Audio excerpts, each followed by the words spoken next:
sistemas que controlan el organismo. Para decir que estas glándulas endocrinas controlan el funcionamiento de otras glándulas, ¿ya? Y en el caso de las glándulas endocrinas hay una suerte de jerarquía, en donde vamos a tener una caja grande que es el hipotálamo, luego vamos a tener otra cajita que es la hipófisis, y luego vamos a tener múltiples cajitas que son las glándulas. Vamos a tener acá ovario, vamos a tener tiroides, vamos a tener suprarrenal, vamos a tener testículos. Son glándulas que producen otras hormonas a su vez, ¿ya? Que controlan otros tejidos. Entonces, hay una jerarquía acá que nosotros tenemos que aprender qué elementos son los que están en el hipotálamo, en la hipófisis y en estos órganos, que son los que responden a estos factores del hipotálamo, a estos factores de la hipófisis, y luego qué producen ellas y sobre qué tejidos actúan, ¿no? Y obviamente la histología de la tiroides, cómo está constituida. Si es una glándula que sus células epiteliales están formando columnas, que están formando, no sé, concepto glomérulos, nidos, etc. ¿Ya? Eso es lo que tenemos que ver. Entonces, estos dos sistemas, el sistema nervioso y el sistema endocrino, controlan el funcionamiento del organismo, pero lo hacen de forma distinta. Si ustedes se fijan, el sistema nervioso lo hace a través de un factor químico que es un neurotransmisor y su respuesta es bastante rápida y es bastante dirigida y además el neurotransmisor es liberado a un espacio bien pequeñito que era el espacio intersináptico. En cambio, el endocrino es más lenta, es una regulación bastante más constante que permite una funcionalidad bien compleja, y resulta que la célula endocrina libera estos factores a la sangre o al tejido conectivo, y de la sangre pueden recorrer distancias más o menos importantes hasta llegar a su órgano blanco. Pero pensemos, la FSH, que es la hormona que regula los folículos en el ovario, sale de aquí de la hipófisis y recorre hasta el ovario, o sea, recorre 60-70 centímetros por sangre. O sea, esa es la distancia directa, por sangre puede ser 1 metro. ¿Ya? Entonces, recorren un trayecto importante. En cambio, estos otros son liberados en el espacio intestinal. Algunos recorren una distancia menor porque son de secreción endocrina de tipo paracrina, en donde esta cosa se acopla, en donde sencillamente actúa sobre la célula que está al lado. Entonces ahí es bastante menor el recorrido, ¿ya? Ahora, ¿cómo actúan estas hormonas? Actúan más o menos similar a los neurotransmisores. Existe un receptor, para muchas de ellas existe un receptor, y ese receptor de membrana se une a la hormona y luego gatilla una respuesta secundaria que muchas veces está asociada a proteínas G. Eso ustedes lo vieron en biología celular. Y hay otras hormonas que son de origen lipídico, esteroidales, o como por ejemplo las hormonas tiroides, que son un aminoácido modificado. En ese caso no existe un receptor de membrana, sino que puede existir un receptor citoplasmático que se asocia a la hormona y desencadena una respuesta, ¿ya? Entonces puede ser de distintos tipos. Ahora, como son hormonas y son receptores, muchas veces la respuesta de la célula va a depender de la cantidad de receptores que se hayan activado. Por lo tanto, muchas respuestas van a depender de la concentración parcial de esa hormona en sangre, ¿ya? Entonces, no es como acá, en que el neurotransmisor es liberado justo al sitio, entonces siempre va a tener una concentración adecuada de neurotransmisor. La respuesta es rápida y es de todo nada. Acá no. La respuesta puede tener cierta variabilidad. Bien, veamos entonces la histología de estas glándulas. Y nosotros, está horrible, está comprando cada cosa. Y nosotros tenemos que el sistema endocrino va a comprender células aisladas, grupos de células endocrinas y órganos endocrinos propiamente tales. Entonces, las células aisladas son el sistema SNED. ¿Se acuerdan que revisamos el sistema SNED? Sistema endocrino, enteroendocrino difuso, sistema SNED. Y ahí estaban las células que producían colecitocinina, que producían secretina, que activaban el páncreas, que estaban en el intestino. Estas son células aisladas. Luego, puede haber tejido endocrino, es decir, acúmulos de células endocrinas. Y esto también lo revisamos. ¿Se acuerdan? Este es el páncreas. Células alfa, células beta, células delta, glucagón, insulina, somatostatina, etc. Entonces, islote de Langerhans, tejido endocrino. Y ahora nosotros nos vamos a abocar a revisar las glándulas endocrinas propiamente tal. ¿Cuáles son estas glándulas? Son estructuras que tienen una cápsula conjuntiva que las está separando del resto de las estructuras, ¿ya? Y entonces los componentes del sistema endocrino son los encargados de la síntesis y secreción de mensajeros químicos que se denominan hormonas. Y estos van por la corriente sanguínea y actúan en órgano blanco, que generalmente está a una distancia más o menos considerable.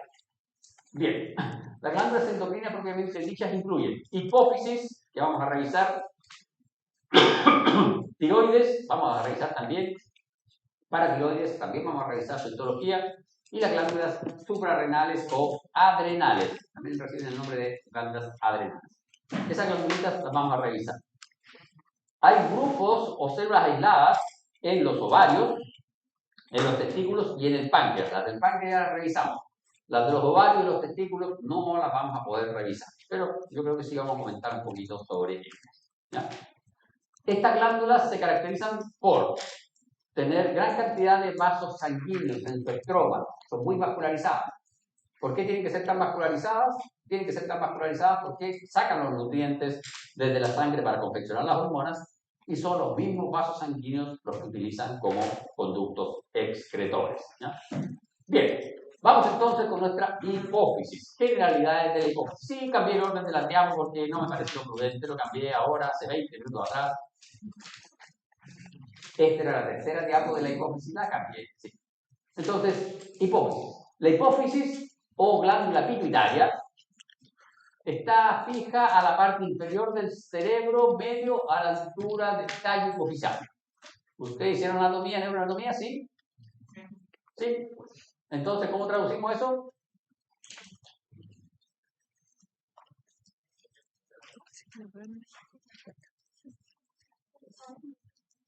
Está en el piso del tercer ventrículo cerebral. Por eso se llama hipófisis. La pineal, que está arribita, se llama epífisis. Arriba, abajo. Hipófisis, ¿ya? Y está en el piso del hipotálamo. Se proyecta hacia la cavidad bucal desde el receso infundibular. Y lo que une a la hipófisis con el encéfalo es el tallo hipofisial, ¿ya? Nosotros tenemos nuestro piso del tercer ventrículo, ahí está el esquema óptico, y aquí, en el caso de los humanos, esto hace así. Así. Y aquí está el receso infundibular, aquí está el acueducto silvio, comisura menular, glándula pineal. Y aquí está el plexo coroideo del tercer ventrículo. Esto se cierra así aquí, no se cierra completo así. Ahí está la foramina Monroe. Ese es nuestro tercer ventrículo cerebral. ¿Ya? ¿Sí? Sí, perfecto. Esta zona de aquí es el hipotálamo. Y ahí hay neuronas que son de tipo neurosecretoras y secretan factores que regulan a las células que están acá. Y aquí el tejido hipofisiario se divide así.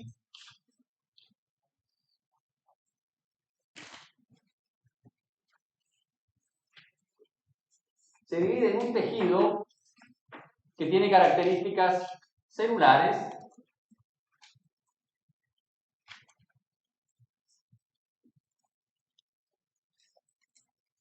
y un tejido que tiene características neurales.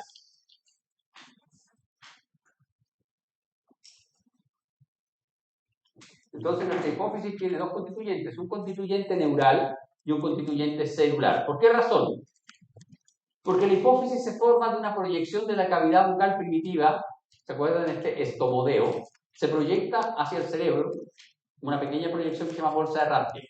Y esa se une a una proyección del diencéfalo primitivo. Y esas dos proyecciones se unen, se fusionan parcialmente y dan origen a la hipófisis. Y es por eso que la hipófisis queda con su tejido neural unida al encéfalo, al tercer ventrículo, que es el que se origina del diencéfalo, ¿ya? Y este tejido de aquí queda asociado al tallo hipoficiario porque es el tejido epitelial del estomodeo que se proyectó hacia el tejido neural. Entonces, esto tiene origen en el digestivo primitivo y esto tiene origen en el tallo neural, en el tubo neural. Esto es neural. Y obviamente se denomina lóbulo neural y este se denomina lóbulo anterior. Cuando uno revisa un poquito esto, en este esquemita se observa. Tenemos nuestro quiasma óptico. ¿Por qué razón yo lo dibujé para el lado allá? Bueno, no importa. Tenemos nuestro quiasma óptico, tenemos el hipotálamo, y aquí están núcleo supraóptico, núcleo paraventricular, y este es el núcleo arqueado probablemente. Estos son los tres núcleos hipotalámicos que nos van a importar a nosotros. Hay más núcleos en el hipotálamo, están los ventrodorsales, los ventromediales, etc. Hay unos núcleos periventriculares. Nosotros nos van a importar hoy el paraventricular y el supraóptico. ¿Por qué razón? Porque el paraventricular y el supraóptico son los núcleos que producen factores que, uno, regulan el funcionamiento de las células de la parte celular de la hipófisis, es decir, de lo que se denomina adenohipófisis. Y dos, nos van a importar esos núcleos porque esos dos núcleos producen dos hormonas que son liberadas en la porción neural o nerviosa. Esas dos hormonas son la oxitocina y la ADH.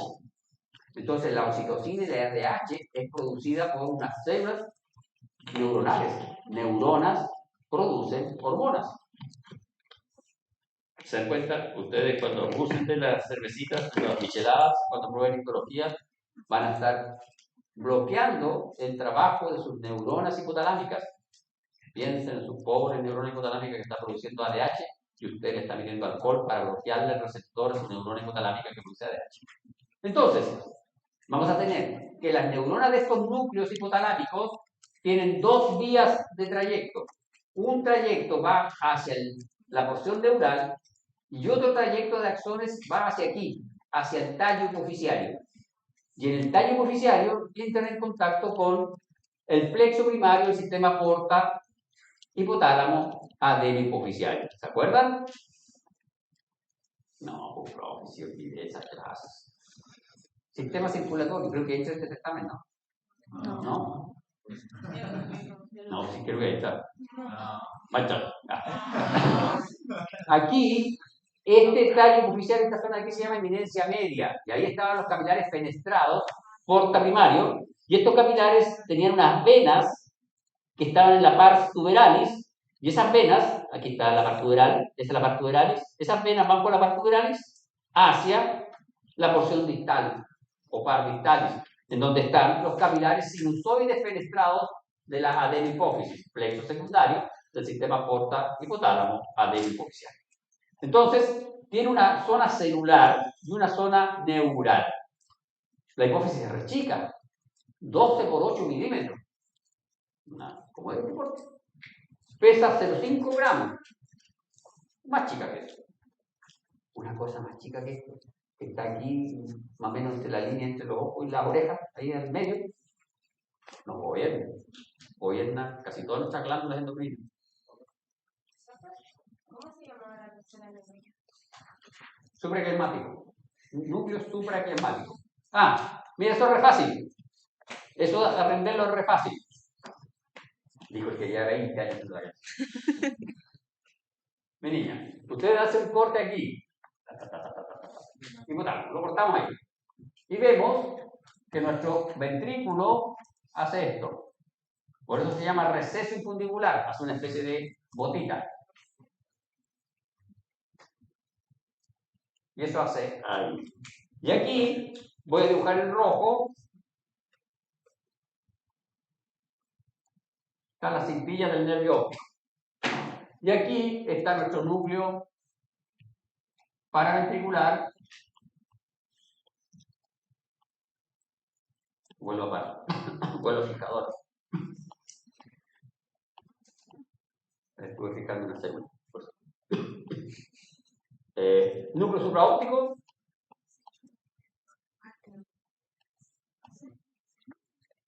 Y el núcleo supraquiasmático. ¿Ya? Así están. Y entonces, ¿qué pasa con estas neuronas? Estas neuronas envían sus axones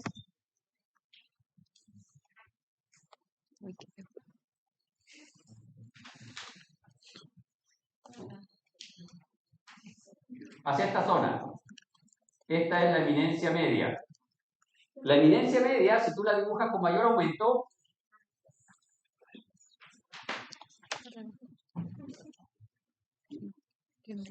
la eminencia media es así.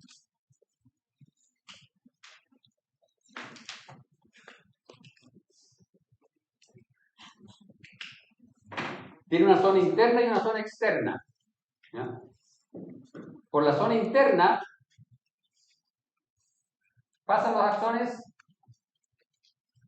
y siguen hacia caudal. Y los que pasan por la zona externa hacen sinapsis con los vasos sanguíneos del sistema porta, hipotálamo, adeno hipoficial. ¿Son internos o son externos? Y esta zona externa es la que está aquí, ¿se fijan? Ahí. Desde ahí pasa hacia el lóbulo neural, o hacia el lóbulo posterior. ¿Ya? Bien, vamos. Entonces, ¿qué pasó con esto? Cuando uno hace un corte histológico, este es un corte sagital de par dictalis, lo que ve es que la parte neural, junto con gran parte del tallo hipoficiario, tienen un aspecto bastante acelular. Y de verdad que ahí hay un elemento celular y el resto son axones de las neuronas, de los núcleos hipotalámicos y supraóptico. ¿Ya? Entonces este tiene un aspecto bastante acelular. Esta zona de aquí al medio, ¿ya?, tiene un aspecto celular, pero corresponde a nidos celulares. Y esta zona de aquí tiene un aspecto muy celular, muy granular.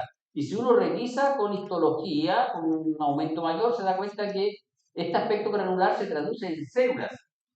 Y esas células se subdividen en dos grandes poblaciones. Unas células que se tiñen, que se llaman cromófilas, y unas células que no se tiñen, que se llaman cromófobas. Y están más o menos 55-45%. 55 se tiñe, 45 no se tiñe. Y luego, entre las que se tiñen, tenemos una población que son acidófilas y una población que son basófilas. Entonces, ¿qué sugiere esto? Esto sugiere que nuestra hipófisis tendría al menos 3 poblaciones celulares. Las que no se tiñen, las que se tiñen basófilo y las que se tiñen eosinófilo. 3 poblaciones, ¿ya? Al menos 3. ¿Ya? Ahora, ¿por qué se llaman esto par distal y par intermedia, par neural o par tuberalis? Eso es por el origen embriológico, ¿ya?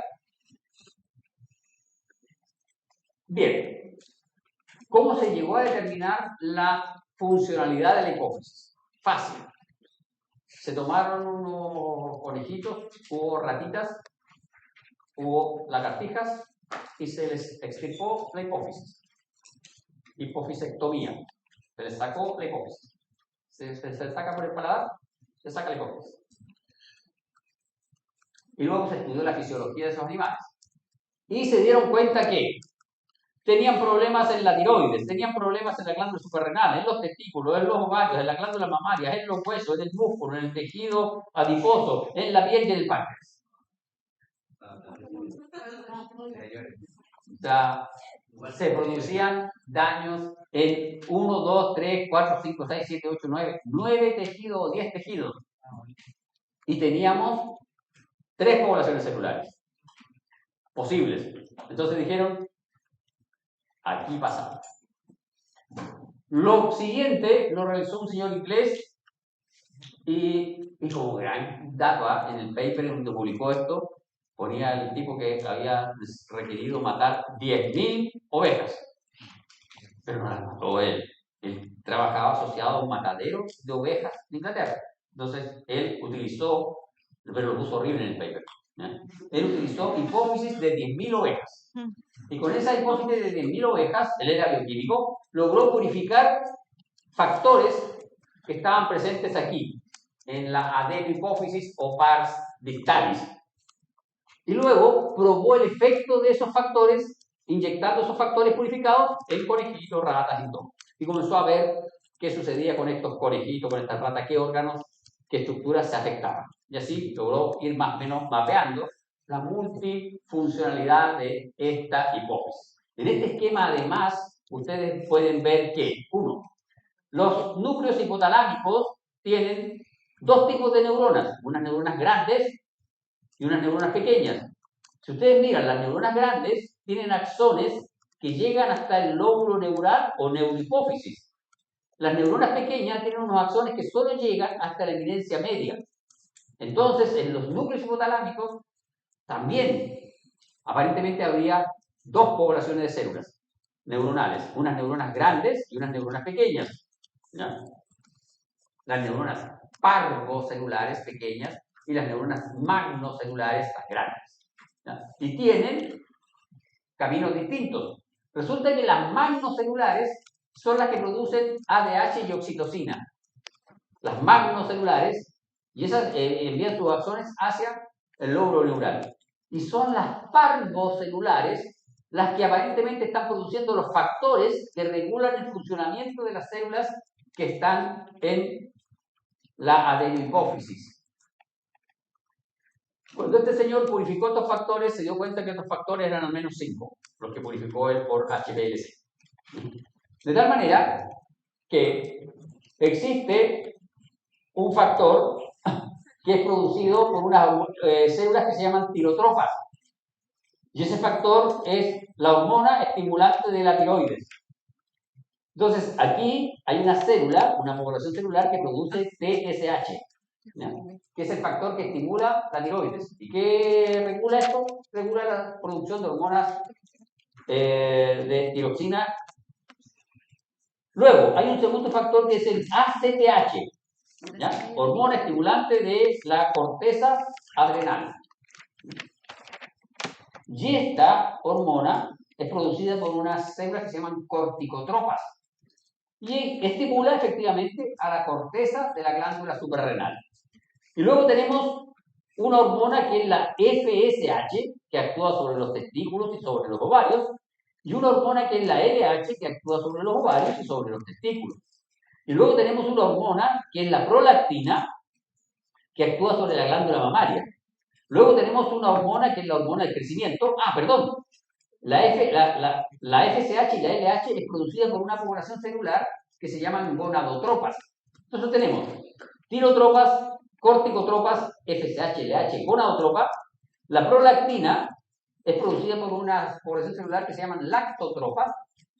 Y luego tenemos las células que producen hormona de crecimiento, que es producida por las células que se llaman somatotropas. Y ahí tenemos nuestras 5 células, cada una con su nombre y su factor. Pero a su vez, cada una de estas células, esta gonadotropas, por ejemplo, la gonadotropa, es controlada por una neurona que está en el hipotálamo. Y la neurona que está en el hipotálamo lo que genera es un factor que se llama GNRH, que es un regulador de gonadotropinas. ¿Por qué? Porque gonadotropinas son la FSH y la LH. ¿Ya? Y la que regula la TSH se llama TRH, factor regulador de tirotrofinas. La TSH es una tirotrofina. ¿Por qué? Porque actúa sobre la glándula tiroides. ¿Ya? Bien, ya acá está, les presento, esta es una tinción de Mallory de una hipófisis, de una adenohipófisis. Lo primero que destaca es que las células están ordenadas formando nidos, y los nidos están delimitados unos de otros por tejido conectivo de características reticulares. Entre los nidos destaca la presencia de grandes capilares sinusoides fenestrados. Estos son con fenestras con membrana, ¿ya? Fenestras con filtros, no son fenestras verdaderas, ¿ya? No son fenestras con hoyos, sino que son fenestras que tienen membrana. Cuando nosotros revisamos las células con mayor aumento, nos damos cuenta que hay células basófilas, hay células acidófilas y hay células cromófobas. Acidófilas, cromófobas y basófilas. Las basófilas y las acidófilas forman parte de las cromófilas. Cromófila, acidófila, cromófila, basófila, cromófoba. No se tiñe, fobia al colorante. Bien, entonces, nosotros vamos a clasificar nuestras células. Primero, dijimos que las células formaban nidos y entre los nidos habían vasos sanguíneos. Pero además, entre los nidos y entre las células de los nidos, hay unas células que se llaman células epiteliales de sostén y células folículo-estrelladas, ¿ya? Que le dan un poco de soporte estructural. Entonces, no solo estarían las células endocrinas, sino que habría otros dos tipos celulares que le dan soporte estructural, ¿ya? Ahora, las células secretoras se clasifican como cromófilas y cromófogas. Las cromófilas pueden ser acidófilas o pueden ser basófilas. ¿Se fijan? Esa es basófila, esa es basófila. Estas son acidófilas, acidófilas, acidófilas. Y esa de ahí, ¿se fijan? Es cromófoba. Tiene su núcleo y su citoplasma blanquito, no se tiñe con nada. Ahora, las cromófogas son de dos tipos, o hay dos teorías. Uno, que son células degranuladas, y dos, que son células en reposo. La verdad es que son células que están en reposo. ¿Por qué razón? Porque se ha visto que en todos los animales de género femenino, cuando están gestando, en todas las hembras gestantes, de la especie animal que sea, ¿ya? Aumentan las células eosinófilas en la hipófisis. Y estas células son terminales, no hacen mitosis. Por lo tanto, si aumenta la población de una, quiere decir que estas cromófogas se diferenciaron a esa célula, ¿ya? Entonces, se trataría de células en reposo. Bien, veamos entonces nuestras células acidófilas. Pars distalis, ¿qué otro nombre tenía? Adenohipófisis. Y el pars. Lo que pasa es que la adenohipófisis comprende la pars distalis y la pars tuberalis. ¿Ya? Y el pars. Y la otra, y también comprende, a ver, veamos este cuento. Vamos a tener que perder un minutito. Aquí. Nosotros tenemos la bolsa de Rathke que se une con el receso infundibular. Ahí. Y luego esto queda así.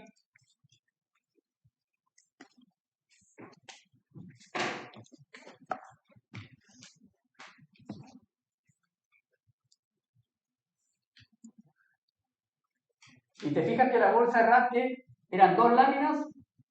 Entonces, esta lámina produce pars tuberalis y pars distalis.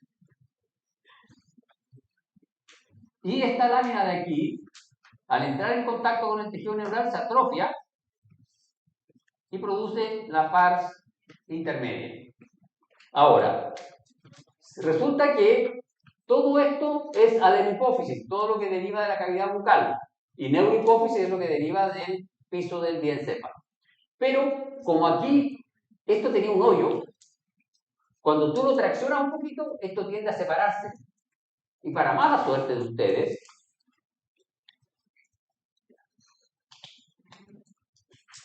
se separan en una hipófisis anterior y una hipófisis posterior.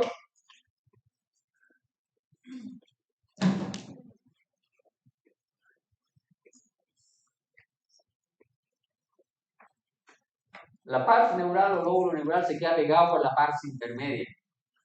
Porque la unión pars intermedia-pars distalis tenía este hoyo, que es el receso de la bolsa de Rathke, que era la cavidad primitiva del embrión. Era la cavidad bucal primitiva del embrión. El techo se pliega. Entonces, esto es parte de la cavidad primitiva del embrión, de la cavidad bucal primitiva del embrión. Entonces, por eso queda ahí y queda lágrima. En muchos animalitos la pars intermedia se desarrolla y participa en la producción de endorfinas. Eso es lo que le da a cierto animalito mayor tolerancia al dolor. Tienen endorfina propia, secretan endorfina y quedan ellos ahí piolas, tranquilitos.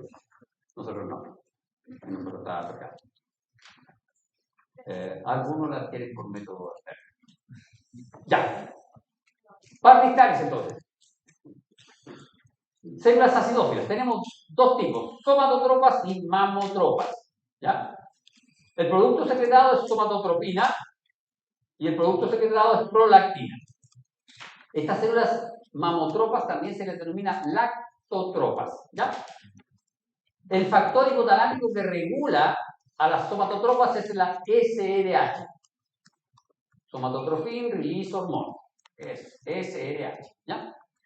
Son las más frecuentes, representan el 50%, participan en el crecimiento en longitud de los huesos de forma indirecta vía estímulo del tejido hepático para que sintetice somatomedina. Regulan el crecimiento de los huesos. ¿Sobre qué son actúan entonces? Actúan de forma indirecta sobre nuestro... para que el hueso crezca en longitud del disco metafisiario, cartílago y alilo del disco metafisiario. Favorece el desarrollo del tejido muscular. Un buen crecimiento. Así desarrollamos músculo. Estimulando la diferenciación de las células adheres a células musculares. Las mamotropas producen prolactina y este tiene dos factores reguladores aceptados. Sin embargo, la liberación de prolactina es un tanto promiscua. Hay una serie de otros factores que liberan prolactina. Pero se acepta que existiría un factor que es la PLH, que es el prolactin release hormone, que la estimula, y el prolactin inhibidor, factor inhibidor de prolactina, que inhibe la liberación de prolactina, que sería producido por neuronas hipotalámicas. Recuerden, estas neuronas son parvocelulares, son las neuronas chiquititas que están en el hipotálamo, en el núcleo supraóptico y en el núcleo paraventricular. Factor regulador, aquí tenemos que poner neurona parvocelular, paréntesis chiquitita, núcleo supraóptico y núcleo paraventricular. Y estas son las que su número aumenta durante el embarazo y el periodo de lactancia. Obvio, porque la prolactina se requiere para el desarrollo de la glándula mamaria, no para el desarrollo de la glándula mamaria en sí, sino que para la producción de leche durante la preñez y el puerperio. Y ahí están, ¿se fijan? Son células grandes que tienen un núcleo ovoide o redondo, el núcleo puede ser heterocromatínico o eucromatínico. Se caracterizan porque su citoplasma es eosinófilo. Hay diferencias entre ambas. Se dice que las somatotropas son un poco más eosinófilas y un poquito más grandes que las otras. Sin embargo, nosotros no vamos a hacer diferenciación con ellas porque en los pasos prácticos es muy difícil poder diferenciar. ¿Ya? Bien, las basófilas. Las basófilas son de tres tipos. Tenemos corticotropas, tirotropas y gonadotropas. Las corticotropas producen corticotropina o ACTH.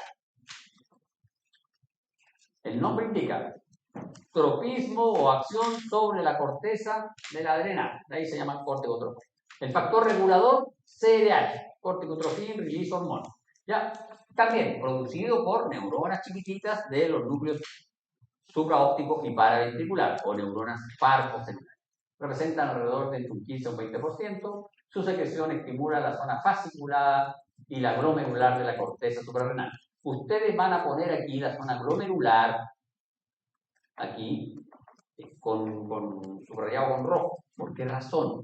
Porque la verdad es que la zona glomerular es estimulada por aldosterona, que es producida por el circuito renina-angiotensina. O sea, perdón, la zona glomerular produce aldosterona y es regulada por angiotensina 2. Y la angiotensina 2 es producida por liberación de renina en el riñón. Entonces, esta corticotropina no actúa directamente sobre la zona glomerular. Su acción principal es en la zona fascicular. ¿Por qué? Porque la aldosterona que produce la zona glomerular es regulada por la secreción de angiotensina 2 en particular. Porque nosotros tenemos en la sangre el angiotensinógeno, que es transformado en angiotensina 1 por la renina. Y la renina es producida por el aparato yuxtaglomerular que está en el riñón. ¿Ya? ¿Sí? Sería preferentemente la zona fascicular. Bien, las tirotropas producen tirotrofina o TSH y son reguladas por la TRH que es producida por las neuronas del hipotálamo. La tirotrofina representa un 10% y la secreción estimula la síntesis y secreción de hormonas tiroideas. Esta TSH actúa sobre las células foliculares de los folículos tiroideos y estimula la síntesis y secreción de tiroglobulina y estimula la síntesis y secreción de hormonas tiroideas. Luego tenemos las gonadotropas. Las gonadotropas producen gonadotropinas, FSH y LH, y son reguladas por un factor hipotalámico que es el GNRH. Representan un 10%, su secreción tiene acción sobre los ovarios y los testículos. Aquí tenemos un problema. Es una célula, produce dos hormonas,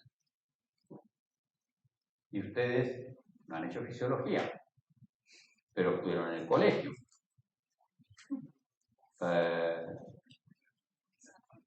Deberían conocer la acción de la FSH y la LH, deberían saber que tienen una secreción diferencial, ¿cierto? En un ciclo, eso regulan los ciclos ováricos. El ciclo normal, la FSH, se secreta con un pic más o menos importante desde el día 5. ¿Ah? ¿Por qué no se secreta desde el día 1?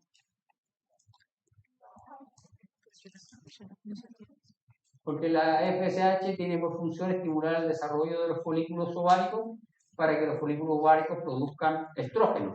Y el estrógeno tiene por función restablecer la altura del epitelio endometrial. ¿Ya? ¿Por qué? Porque en el día 1 empieza el desprendimiento del epitelio endometrial. ¿Ya? Más o menos el día 5 esta FSH ya aumenta hasta el día 14. Y el día 14, no, el día 13 en la tarde, la célula gonadotropa le da la cosa y libera LH. Libera un pic de LH. ¿Por qué? Porque la LH produce la ovulación. Entonces la misma célula produce dos hormonas súper reguladas. ¿Por qué? Porque esta célula está gobernada por el hipotálamo. Y el hipotálamo es una zona súper vascularizada. Y el hipotálamo recibe estímulo de ¿qué hormona? Usted sabe, señor de polera negra, por eso está distraído hablando. ¿Qué hormona recibe el hipotálamo? Y entonces, ¿por qué estaba distraído hablando? Yo creí que sabía, que estaba explicándole a la señorita. Bien, las hormonas que regula ese hipotálamo es el estrógeno. ¿Cierto? El estrógeno. ¿Y quién produce el estrógeno? Los folículos ováricos. El folículo ovárico, cuando va madurando, produce estrógeno. Y cuando está maduro, hay un cierto nivel de estrógeno en la sangre, por lo tanto el hipotálamo se entera de que el folículo está maduro, entonces envía LH para que se produzca la ovulación. Y luego, ¿por qué se mantiene? Por la progesterona. Ya. Por suerte no tienen reproductor. Ya, porque ese es bastante complejo. El reproductor femenino es uno de los sistemas casi como el digestivo. Es un sistema con mucha histología, muy compleja, muy compleja, muy delicadamente sincronizadas. ¿Ya? Entonces es hermoso desde el punto de vista de la histofisiología, pero ustedes no lo ven. Bien, pero hoy por hoy, cuando uno quiere revisar estas células, uno no hace una hematoxilina eosina, uno no hace un gomol, uno hace un Mallory, ASAN, no hace nada de eso. Lo que uno hace es inmunohistoquímica. Y estas son imágenes de inmunohistoquímica para sus células, y ustedes pueden ver, estas son las células, las de, ¿cómo se llama esta?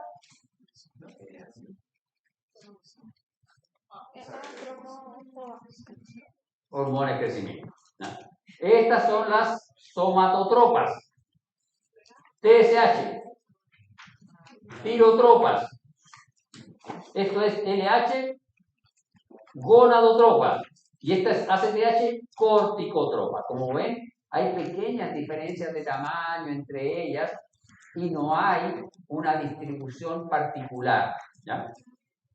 No hay una distribución particular.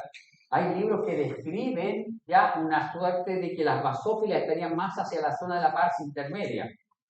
Pero eso va a depender de si la hipófisis es una hipófisis joven, si la hipófisis es de un macho o de una hembra, y si la hembra está o no está gestando, o el periodo, en el momento del periodo menstrual, la hembra.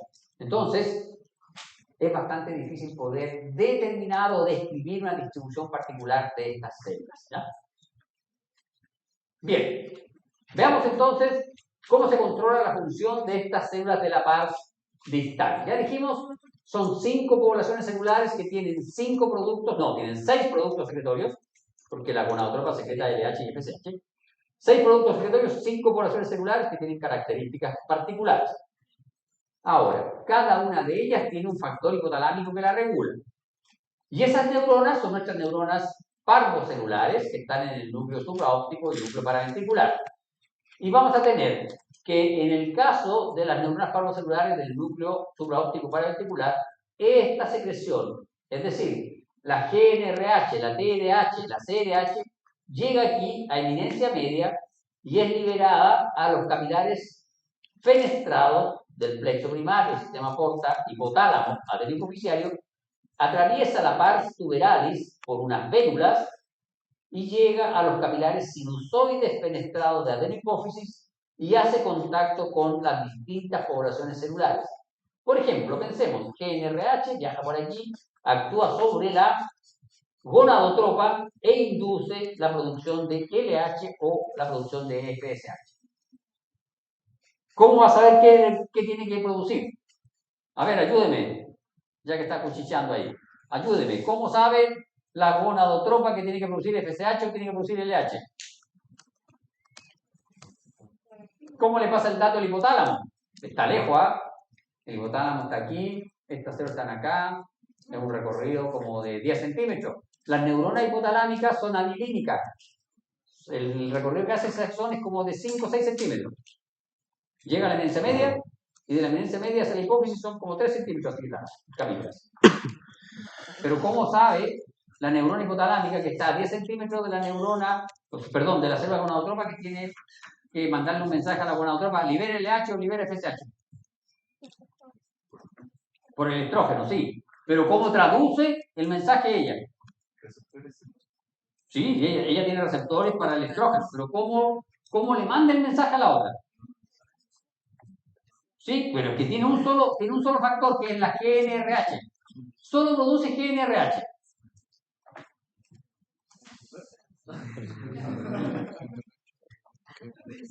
Si yo estoy repartiendo manzanas y quiero a una persona, estoy repartiendo manzanas a todos, pero tengo interés particular sobre esa persona. A esa persona le regalo 3 manzanas, ¿cierto? A los demás le regalo una manzana. Hago una diferencia con esa persona. Entonces, hace lo mismo nuestro hipotálamo. El día 13 libera un pic enorme de GNRH. Un pic muy alto. Todos los días está produciendo un factor basal de GNRH. Todos los días está produciendo 5 moléculas de GNRH. El día 13 produce 20, 25 moléculas. ¿Qué pasa? Satura los receptores de la célula gonadotropa. Y cuando se saturan los receptores de la célula gonadotropa, ella sabe que tiene que liberar LH y no FSH. ¿Ya? Así se hace. Así se comunica. Con una sola molécula son capaces de comunicarse y entenderse. Bien, y la secreción de estas células pasa a los capilares y desde los capilares sale por la vena hipoficiaria inferior hacia la circulación sistémica. ¿Ya? Y acá tenemos hormona de crecimiento, prolactina, hormona, etcétera, etcétera, etcétera. La característica y la principal función. Es una tablita nomás que ustedes van a tener que aprender. Debe vuelta. Bien, ¿y cómo es esto? ¿Ya? ¿Se fijan? ¿Cómo es la función? Las neuronas envían hacia la eminencia media. ¿Ven este cartoon? Dijimos zona externa. Ahí están. Esa es la zona externa. Esta es la inmunistoquímica para el factor regulador de las tirotropas. TRH. Neurona parvocelular. ¿Se fijan? En el borde externo de la eminencia media. Aquí están los capilares fenestrados del plexo primario. Hasta ahí llegan esos axones. No siguen hacia abajo. Entonces, si nosotros dibujamos estos axones aquí, esos axones, vamos a dibujar nuestra neurona. Esta neurona está aquí y está aquí. Envía su axón y el axón llega solo hasta ahí. En cambio, las otras son más grandes, están en los mismos sitios, pero envían sus axones hacia acá y el axón llega hasta el otro lado. ¿Ya? Entonces, estos axones azules llegan por aquí y de ahí se van hacia atrás. Los axones de las otras llegan hasta aquí y hacen contacto con el vaso sanguíneo. ¿Ya? Bien, veamos a la pars intermedia y la pars tuberalis. La pars intermedia en humanos solo se encuentra en la vida fetal, luego evoluciona. En otra especie produce hormona estimulante de melanocito. Por eso es que yo no lo tomé en cuenta, pero en esta diapo, ahí decía MSH, hormona estimulante de melanocito. Pero eso es en otros animales. Resulta que esos tienen un factor común, que es la proopiomelanocortina, el POMC. El POMC, dependiendo cómo se trabaje, puede producir MSH o puede producir beta-endorfina. En las ratas puede ser beta-endorfina. No, en los humanos no. Había una película antigua de un extraterrestre que venía a eso, a robar endorfina. Entonces lo que hacía era inducir una sobredosis a los que asaltaba, le inducían una sobredosis de cocaína. Entonces los tipos producían endorfinas y luego con una pistola especial le sacaba desde la hipófisis la endorfina. Sí, él tenía una visión fisiológica futurista bien interesante la película. ¿Ah? En el caso de los humanos no se produce, entonces estaba un poquito equivocada la película. Habían leído la cosa de lo que pasa en las ratas, en los cerdos, y dijeron, hagámoslo con humanos que tiene chico, y un marciano que viene a matar cerdos para robarle la endorfina, tiene que matarlo. Y la pars tuberalis es una zona que está en el tallo epifisiario, tiene nidos celulares, y la gracia de la pars tuberalis es que los nidos celulares tienen dos poblaciones de células, unas que son PT específicas, es decir, de la pars tuberalis específicas, y producen unas hormonas que son las tuberalinas, tuberalina 1, tuberalina 2.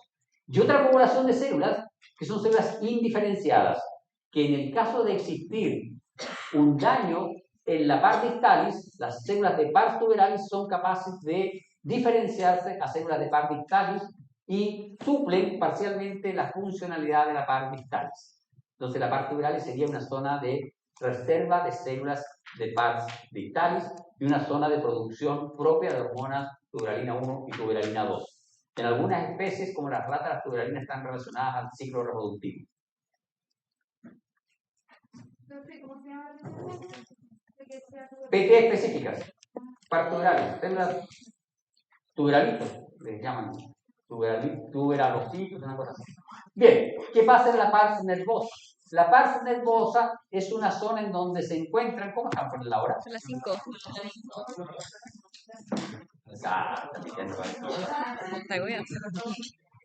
Ya. ¿Cuántas diapos nos faltaron? 3 diapos, ya, vale, perfecto. Seguimos atrasando.